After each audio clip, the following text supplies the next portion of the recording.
আরও একবার প্রমাণ করলো মোহনবাগান ভারতের সেরা দল কেন। 5-1 গোলে মোহামেডানের ওপরে একটা রোলার চালিয়ে দিল মোহনবাগান। দুর্ধর্ষ ম্যাচ খেলেছে, কিন্তু ফার্স্ট গোলটা কিন্তু করেছে আমাদের মোহামেডান এসসি, এবং তাদের এই টিম নিয়ে যে তারা একটা গোল দিতে পেরেছে মোহনবাগানকে, তাদেরকে আমার হ্যাটস অফ। এবং তারা যে আইএসএলটা খেলছে তাদের এই টিম নিয়ে, এটাই সব থেকে বড় বিষয়। এবং শুরুটা যদি বলি, শুরুটা কিন্তু তারা দুর্ধর্ষপূর্ণভাবে স্টার্ট করেছিল, ভালো খেলেছিল। মোহনবাগান কিন্তু আজ একটা ডিফারেন্ট স্টার্টিং লাইন আপে নেমেছিল, তোমরা সকলেই জানো। সুভাষিস বোস ছিল না, লিস্টন কোলাসও ছিল না, দিমিত্রি পেনাটস ছিল না, তারপরে আমাদের আমের রানাওয়ারে নেমেছিল যদি বলো। তো একটা ডিফারেন্ট লাইন আপে নেবে মোহনবাগান, এবং আমাদের কোচ সার্জিও রোবেরা যেভাবে চমকটা দিল একটা ডিফারেন্ট লাইন আপে সে শুরু করে, মানে অন্য টিম দুটো ম্যাচ খেলেই দেখেই বোঝা হয়তো গেছিলো যে মোহনবাগানের একটা প্রেডিক্টেবল লাইন আপ হয়ে গেছে, কিন্তু সেখান থেকে যে একটা চমক অন্য ডিফারেন্ট লাইন আপ নামালো আজকে দলটাকে সার্জিও রোবেরা, এটাই একটা বড় কোচের প্রধান ভূমিকা। এবং দীপক টাংরি নেমেছিল, অনেকদিন পর দীপক টাংরি খেলা দেখলাম। এবং যদি বলি রবসান রবিনো, এই প্লেয়ারটার ভাই আমি ফ্যান হয়ে গেলাম। সেভাবে কালকে ভাই কাটিয়ে কাটিয়ে দুটো গোল দিল, এবং সেকেন্ড গোলটা ভাই আমি ফ্যান হয়ে গেছি। আমার আশিক কুরুনিয়ানের খেলা খুব ভালো লাগতো, কিন্তু এই রবসান রবিনো, তখন আমি বলেছিলাম যে কেন একে নেওয়া হচ্ছে, কী কাজ, কিন্তু যেভাবে খেলছে ভাই প্লেয়ারটা ওয়ার্ল্ড ক্লাস প্লেয়ার।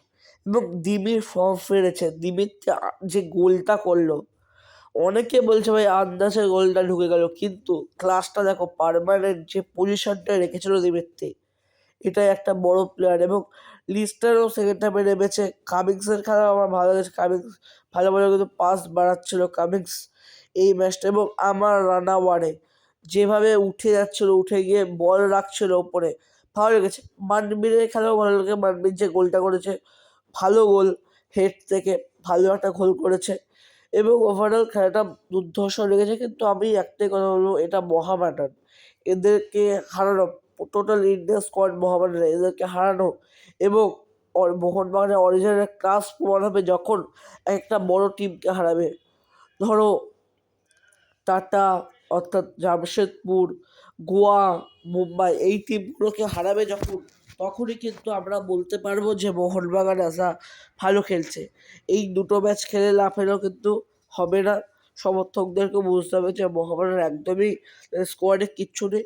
তো মোহনবাগান ম্যাচটা জিতেছে, খুব ভালো লাগছে। এবং কালকে ভিডিওটা সত্যি কথা বলতে দিতে পারিনি একটু অসুবিধার জন্য, এবং পুরো ম্যাচটা দেখেছি, খুব মজা এসছে ম্যাচটা দেখে। এবং আমি তো ভাই রবসান রবিনের ফ্যান হলাম। আর একটা প্লেয়ারের নাম আমি প্রতিটা ম্যাচে নিচ্ছি, সেটা হচ্ছে ওয়ান অনলি অভিষেক টেপচাংসে। এই প্লেয়ারটার কোয়ালিটি আছে ভাই, এই প্লেয়ারটার মধ্যে ধরতে হবে।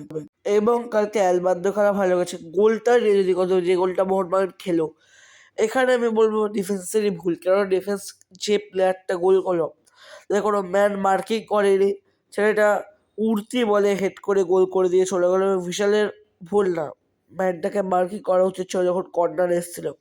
এবং গোলটা খাওয়ার পর যে টানটা মোহনবাগান শুরু করলো, আমরা কিন্তু প্রথমেই দেখলাম ম্যাচে 15 মিনিট থেকে 20 মিনিট কিন্তু খেলেছে ভাই মোহামেডান।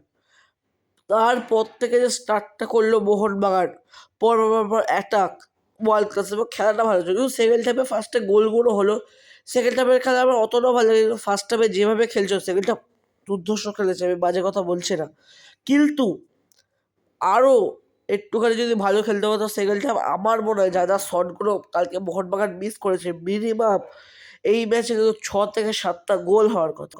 আর একটাই বিষয়, সার্জিও রোবেরাকে আর একটু এই যে গোলগুলো মিস হচ্ছে, এইগুলো কীভাবে কনভার্ট করতে হবে গোলে, সেটাই দেখাতে হবে কিন্তু টিমকে। ওভারঅল টিমের খেলা আমার খুব ভালো লাগছে, এবং আশা করি এবছর আইএসএলটাও আমরা জিতবো।